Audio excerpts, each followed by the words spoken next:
அனைவருக்கும் வணக்கம். இது கதையல்ல, நிஜம். 1905 நவம்பர் 18 திருவாரூர் மாவட்டம் தேரெழுந்தூரில் ஐயா சங்கு சுப்பிரமணியம் அவர்கள் பிறந்தார்கள். சுதந்திர சங்கு என்ற பத்திரிகையை தொடங்கி அதிலே இந்திய மக்களினுடைய உணர்வுகளை எல்லாம் தட்டி எழுப்பி சுதந்திர போராட்டத்திலே ஈடுபட வைத்தது அந்த சங்கு பத்திரிகை. அதனாலேயே அவருக்கு சங்கு சுப்பிரமணியம் என்ற பெயர் அடைமொழியாக ஏற்பட்டது. இவ்வாறு அந்த பத்திரிகை மிகப்பெரிய அளவிலே மக்கள் மத்தியிலே சென்று சுதந்திர உணர்வை தூண்டியதாலே வெள்ளையர் அரசாங்கம் அந்த பத்திரிகையை தடை செய்வதற்கு எவ்வளவோ முயற்சி செய்தது. இருந்தாலும் அது முடியவில்லை. ஐயா அவர்கள் தொடர்ந்து எழுத்துக்கள் மூலமாக பல கருத்துக்களை பரப்பி வந்தார்கள். அதிலே சுதேசிமித்திரன், அனுமான், மணிக்கொடி என்ற கட்டுரைகளும் கதைகளும் மக்கள் மத்தியிலே மிகப்பெரிய எழுச்சியை உருவாக்கியது. ஆனால் காந்தியடிகள் மேலே மிகுந்த பற்று கொண்டார்.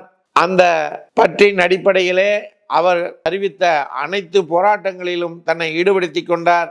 உப்பு சத்தியாகிரக போராட்டத்திலே அவர் தன்னை ஈடுபடுத்தி கொண்டார்.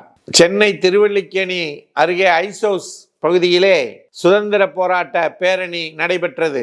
தன்னுடைய 2 பெண் குழந்தைகளோடு அந்த பேரணியிலே அவர் கலந்து கொண்டார். வெள்ளையர் ஆட்சி, வெள்ளையருடைய அந்த அதிகார துணியிலே அது அடக்குமுறை அவிழ்த்து விடப்பட்டது. அந்த நேரத்திலே தன்னுடைய சட்டையெல்லாம் கழற்றி எறிந்து தன்னுடைய வெற்று நெஞ்சை காண்பித்து சுடுடா பார்க்கலாம் என்று போர்க்குரல் கொடுத்தவர் ஐயா சங்கு சுப்பிரமணியம் அவர்கள். அதனாலே அவர் கைது செய்யப்பட்டு சிறையிலே அடைக்கப்பட்டார்கள். சமீபத்திலே தமிழ்நாட்டிலே நடைபெற்று கொண்டிருக்கக்கூடிய திராவிட முன்னேற்ற கழக ஆட்சியிலே பல தவறுகள் நடந்து கொண்டிருக்கின்றது. பெண்களுக்கு பாதுகாப்பு இல்லை.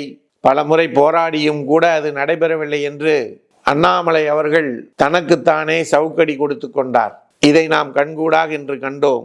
ஆனால் சங்கு சுப்பிரமணியம் ஐயா அவர்கள் குழந்தைகளுக்கு பாடம் எடுப்பார். பாடம் எடுத்து அந்த குழந்தைகள் தவறு செய்கின்ற பொழுது குழந்தைகளை அவர் தண்டித்ததில்லை, தன்னைத்தானே தண்டித்து கொண்டிருக்கின்றார்.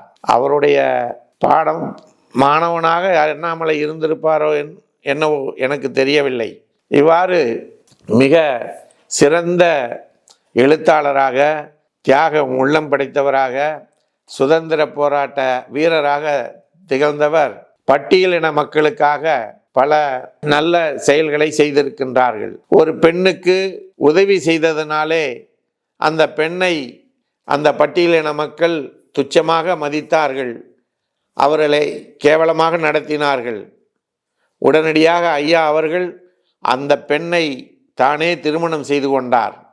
திருமணம் செய்து கொண்டு அந்த பெண்ணோடு சேர்ந்து பட்டியலின மக்களினுடைய வளர்ச்சிக்காக, அவர்களுடைய நாகரிகத்தை வளப்படுத்துவதற்காக தொடர்ந்து போராடினார்கள். இந்த தேசத்தினுடைய விடுதலைக்காகவும் பட்டியலின மக்களினுடைய வளர்ச்சிக்காகவும் தொடர்ந்து பாடுபட்டு வந்த ஐயா அவர்கள் 1969 பிப்ரவரி 15 இறைவனடி சேர்ந்தார்கள். அவருடைய அந்த தியாகம், அந்த செயல்திறன் இன்றைக்கு மறைக்கப்பட்டிருந்தாலும் அது இந்த மண்ணிலே விதைக்கப்பட்டிருக்கிறது.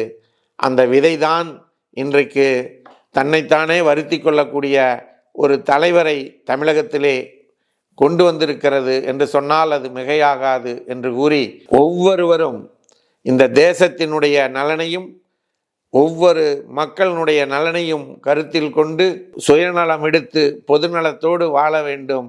அதுதான் சங்கு சுப்பிரமணியம் ஐயா அவர்களுக்கு நாம் செலுத்துகின்ற அஞ்சலியாக இருக்கும் என்று கூறி விடைபெறுகின்றோம். நன்றி, வணக்கம்.